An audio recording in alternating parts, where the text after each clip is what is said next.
السلام علیکم ناظرین، آئے نظر ہیں آج کی اہم خبر پر۔ کل JAC کی ایک میٹنگ تھی، اس میٹنگ میں ہمارے MBT کے اسپوک پرسن امجد اللہ خان نے بھی حصہ لیا تھا۔ اس میٹنگ میں مشتاق مالک، عثمان محمد خان اور کئی ایسے دیگر قائدین بھی موجود تھے۔ اس میٹنگ میں امجد اللہ خان خالد نے کہا کہ مسلمانوں کی جوتی جس کے سر پر ہے وہی CM بنے گا۔ خیر بول تو کافی بڑے تھے اور کافی کڑوے تھے۔ خیر ہم آپ کو بتاتے ہیں کہ امجد اللہ خان نے کیا کہا، اور یہ فیصلہ عوام کے ہاتھ میں ہے کہ انہوں نے صحیح کہا یا انہوں نے غلط کہا۔ مسجد تو بن کے رہیں گی، تمہیں باپ بنا کے دیں گا مسجد، تم نہیں کیا تو مسلمان کمزور نہیں ہے۔ 22% مسلمان ہے تلنگانہ میں۔ مسلمانوں کی جوتی جس کے سر پہ انہیں چیف منسٹر، اور جو قوم اپنے شہداؤں کو بھول جاتی اس کا کوئی فیوچر نہیں رہتا اس کا۔ کل جماعت میں جتنے لوگ گئے تھے CM سے ملنے، کوئی ایک آدمی بھی احتجاج نہیں کیا۔ جہاں پر اگر کوئی مسلمانوں کا کیس ہے 3 گھنٹے میں حکومت اپیل پہ جاری، اور مکہ مسجد بٹولی میں اپیل پہ نہیں گئی۔ ہونا تو یہ چاہیے تھا کہ کل جیسا ہی میٹنگ ہوئی، میٹنگ میں سے اٹھ کے پورے پرگتی بھون سے اگر سیکریٹریٹ جاتے یہ لوگ پورے جنے تو واقعی امجد اللہ خان سلام کرتا، JAC کے پورے لوگ سلام کرتے۔ یہاں پر ایک موک اسمبلی JAC کے دفتر اعظم پورے پر ایک موک اسمبلی کا اہتمام کیا گیا تھا، جس سے عوام کو یہ بتلانا چاہ رہے تھے کہ آنے والے جو 7 تاریخ کے دن اسمبلی میں جو سیاسی ڈرامہ ہوگا، کس طریقے سے نورا کشتی چلے گی WWF بٹوین MIM اور TRS، تو وہ پورا آج منظر عام پر ہم لائے۔ تقریباً لوگ آپ لوگ نے ریکارڈ کیا اور لائیو بھی کیا۔ اور دوسری چیز یہ ہے کہ کل جو علماء مشائقین کی میٹنگ ہوئی تھی، ایک سنجیدہ مسئلے پر میٹنگ ہو رہی تھی، لیکن وفد کے ایک ذمہ دار حامد محمد خان صاحب جو ہنس رہے تھے کھلا کے اندر، بڑے شرم کی بات ہے کہ ہماری مسجد کو شہید کر دیا گیا۔ ایک ظالم حکمران کے سامنے جب ہم گئے تھے تو کچھ سختی سے کچھ ایسا احتجاجاً طور پہ کم سے کم وہ وفد کے لوگ کالی پٹی بن کر اگر جاتے کم سے کم چیف منسٹر کے سامنے تو کچھ تو عزت رہتی مسلمانوں کی۔ اب یہاں پر مسئلہ یہ ہے کہ 2 مہینے سے خاموش۔ کل جماعت میں جتنے لوگ گئے تھے CM سے ملنے، کوئی ایک آدمی بھی احتجاج نہیں کیا سوائے خالد سیف اللہ رحمانی کے ایک آدھ بیان دیے بیچارے۔ تو اور ایک دوسری چیز یہ دیکھیے کہ کل اسد الدین اویسی صاحب کی جو باڈی لینگویج تھی، اور جتنا یعنی ڈرے ہوئے قسم کے چیف منسٹر کے سامنے کس قدر جو نمائندگی کر رہے تھے، یہ دیکھ کے مجھے حیرت ہو رہی تھی کہ سب سے پہلے تو جیسا ہی وفد ملا اور آ کے دارالسلام میں پریس کانفرنس کرے، سوشل میڈیا پہ لوگ سوال کرنے لگے کہ ہم وہ چیف منسٹر کے سامنے کیسا یقین کرے جس نے اعلی 12% ریزرویشن کا وعدہ کیا تھا، آج تک تکمیل نہیں ہوا۔ وقت کمشنریٹ کا وعدہ کیا تھا، آج تک تکمیل نہیں ہوا۔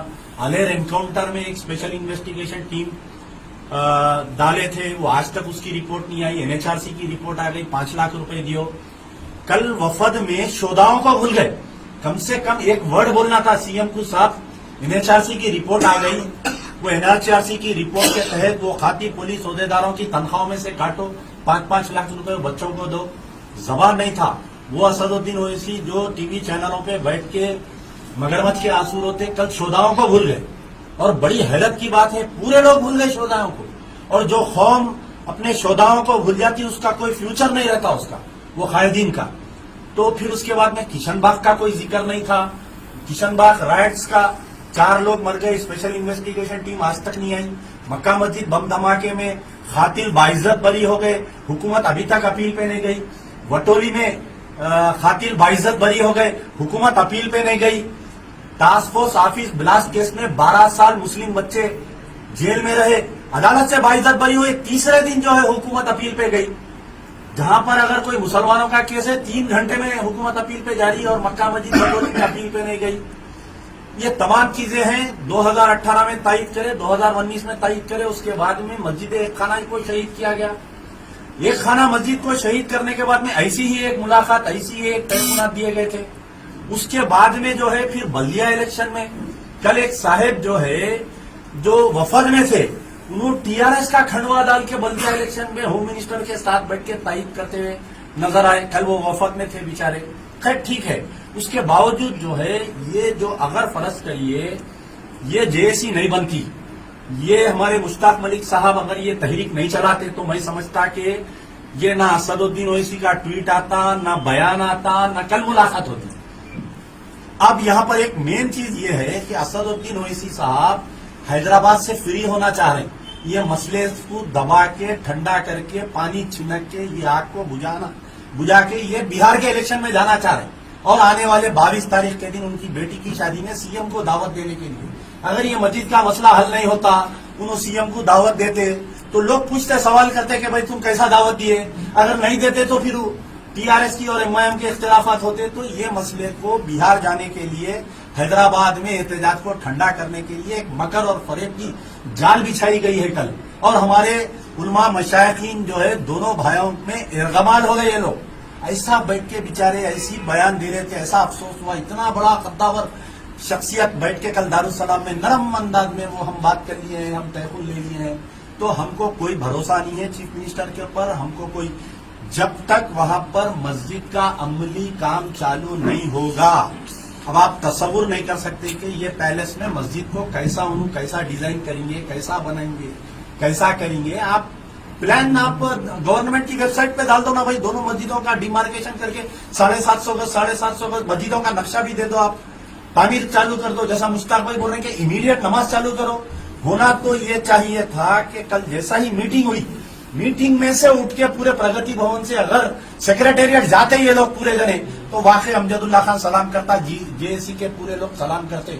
اختلافات ہوں گا آپ کو، جے اے سی کے کچھ لوگوں سے اختلافات ہوں گا، امجد اللہ خان سے اختلافات ہوں گا، مشتاق ملک سے اختلافات ہوں گا. نہیں بلائے، نہیں لے کے گئے، کوئی ٹھیک نہیں ہے. لیکن مولانا جعفر پاشا کو لے کے جانا تھا ساتھ میں، آپ کے مفتی عبد المغنی اعظم مظہری صاحب کو لے کے جانا تھا، ہمارے حافظ پیر شبیر احمد صاحب کو ساتھ لے کے جانا تھا. جو بازیابی سیکریٹریٹ مسجدوں کے لیے فرنٹ لائن پہ لڑ رہے یہ لوگ، شروع دن سے لڑ رہے. آپ ان کو نہیں لے کے جا کے اندر کلیا میں بند کمرے میں گڑ پھوڑ لیے، تھوڑا تم کھا لیے، تھوڑا انہوں کھا لیے، آگے باہر لوگوں کو بولے تو کیسا قوم یقین کریں گی بتائیے. تو جے اے سی کی طرف سے یہ مہم جاری رہے گی. جو 1 ملین سگنیچر جمع کیے گئے ہیں ہم وہ سبمٹ کریں گے سی ایم آفس کو. عدالت میں آ کر جو سیکریٹریٹ میں جو مسجدوں کے اوپر حکومت کو بولنا ہے، سب سے پہلی چیز توڑا کون توڑایا کون، اس کے اوپر کیس بک ہونا، کرمنل کانسپیرنسی. جیسا پولیس والے بیان میں بول رہے ہیں کہ دس از ناٹ اے کاگنیزیبل ایکٹ بول رہے ہیں پولیس والے. کتنی بھیانک بات. کل کے دن کوئی بھی جا کے ایک مندر توڑ دیں گا، کوئی مسجد توڑ دیں گا اور یہ نوٹ لے کے بتائیں گا کہ مندر مسجد توڑنا کاگنیزیبل ایکٹ نہیں ہے بول کے. کیسا بتائیے آپ. تو پہلے اس کے اوپر پوری تحقیقات ہونا، کون توڑا اس کے اوپر کیس ہونا، اس کی سی بی آئی انکوائری ہونا. مسجد تو بن کے رہیں گی، تمہارا باپ بنا کے دیں گا مسجد، تم نہیں کیے تو. مسلمان کمزور نہیں ہے، 22% مسلمان ہے تلنگانہ میں. مسلمانوں کی جوتی جس کے سر پہ انہیں چیف منسٹر.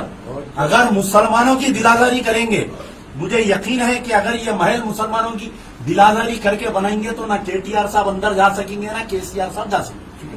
کڈنی کے امراض سے پریشان مایوس لوگوں کے لیے خوشخبری. R&S یونانی فارمیسی کڈنی اور گال بلیڈر سٹون کے خاتمے کا ذریعہ. اب UNI سٹون کیپسولز کے ذریعے خاتمہ کیجیے. نو آپریشن، نو سائیڈ ایفیکٹس، 100% ریزلٹ. صرف UNI سٹون کیپسول سے مستحق لوگوں کے لیے خصوصی رعایت. پھر سے پتھری نہ ہونے کا مکمل علاج. درد، کانسٹیپیشن اور پرانے قبض سے نجات پائیے. آج ہی تشریف لائیں. R&S Unani pharmacy, first floor, syndicate bank, Bahadurpura X road, Hyderabad. Contact 9703 939 436 9063 383760.